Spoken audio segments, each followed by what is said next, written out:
Assalamualaikum warahmatullahi wabarakatuh. Perkenalkan, nama saya Nurhalisah dengan NIM 180703053.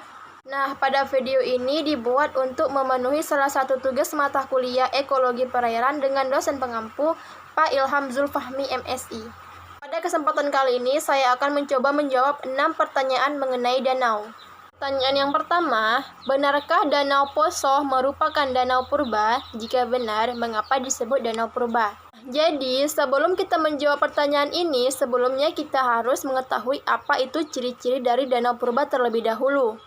Danau purba berumur 1-30 juta tahun, memiliki ciri perairan ultra oligotropi, serta mengatur komposisi dan produksi komunitas planktonnya. Lainnya memiliki tingkat demisitas fauna yang tinggi. Poso juga terbentuk secara tektonik, serta perkiraan umurnya 2 jutaan tahun dan memiliki biota endemik.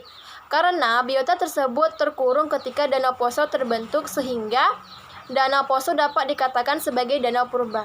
Pertanyaan yang kedua, benarkah Danau Purba Poso tidak memiliki biota akuatik yang bersifat endemik? Jelaskan alasannya. Danau Poso itu memiliki spesies akuatik endemik karena pertama, ikan dari famili Ardianisitidae atau Bioloniformes memiliki 2 genus. Ada genus Ardianisites yang bersifat endemik dan sejauh ini memiliki 4 spesies, yaitu ada Acriuti, Apote, Aupors, dan Aroseni. Nah, pertanyaan ketiga, deskripsikan secara singkat bagaimana ekosistem di Danau Purba Poso.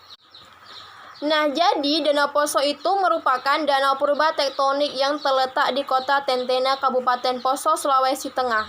Danau ketiga terluas setelah Danau Toba di Sumatera Utara dan Danau Oti di Sulawesi Selatan. Serta Danau Poso menjadi danau kedua terdalam di Indonesia dan terdapat 91 sungai yang menjadi aliran masuk bagi Danau Poso. Danau Poso juga berfungsi sebagai sumber air baku penduduk, sumber ikan, tempat penelitian dan jalur transportasi objek wisata, dan sumber air PLTA. Nah, pertanyaan yang keempat, sebutkan beberapa perlakuan yang mengancam kelestarian ikan di Danau Purba Poso. Nah, perlakuan itu beberapa diantaranya yaitu species invasion, yang artinya di mana masuknya ikan jenis lain atau ikan asing yang masuk ke dalam perairan Danau Poso. Ada habitat degradation atau daerah tangkapan air atau DTA dengan indikator laju erosi dan sedimen yang cukup besar, serta kerusakan lahan yang semakin meningkat dapat merusakkan habitat. Lalu ada water pollution atau pencemaran air akibat limbah rumah tangga, limbah pertanian, limbah industri, dan lain-lain. Nah, yang keempat, adanya tekanan penangkapan ikan endemik yang mengancam populasi ikan itu di Danau Poso.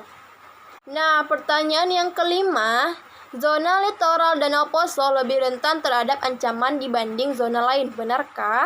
Nah, jadi di Danau Poso ini, zona litoral itu merupakan zona yang paling penting karena kenapa?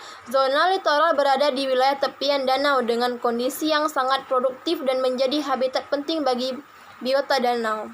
Nah, pertanyaan yang keenam, apa strategi konservasi yang Anda tawarkan terhadap Danau Poso? Nah, jadi berdasarkan sumber yang saya baca yaitu konservasi yang dapat dilakukan di Danau Poso tersebut diantaranya adalah penyelamatan ekosistem DTA, pengendalian pencemaran, pemantauan dan evaluasi kualitas air di Danau Poso. Sekian jawaban dari saya. Apabila ada kesalahan kata, saya memohon maaf. Saya akhiri. Wassalamualaikum warahmatullahi wabarakatuh.